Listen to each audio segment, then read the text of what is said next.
Welcome to Madasaling Pinoy, your prayer partner. Ngayon po ay Huwebes sa 3 linggo ng Pasko ng Pagkabuhay. Ang mabuting balita ng Panginoon ayon kay San Juan.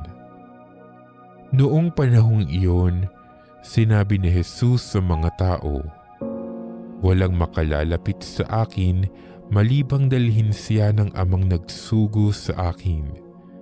At ang lalapit sa akin ay muli kong bubuhayin sa huling araw." Nasusulat sa aklat ng mga propeta, at silang lahat ay tuturuan ng Diyos. Ang bawat nakikinig sa Ama at natututo ay lalapit sa akin. Hindi ito nangangahulugang may nakakita na sa Ama.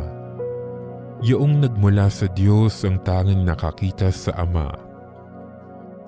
Sinasabi ko sa inyo, ang nananalig sa akin ay may buhay na walang hanggan.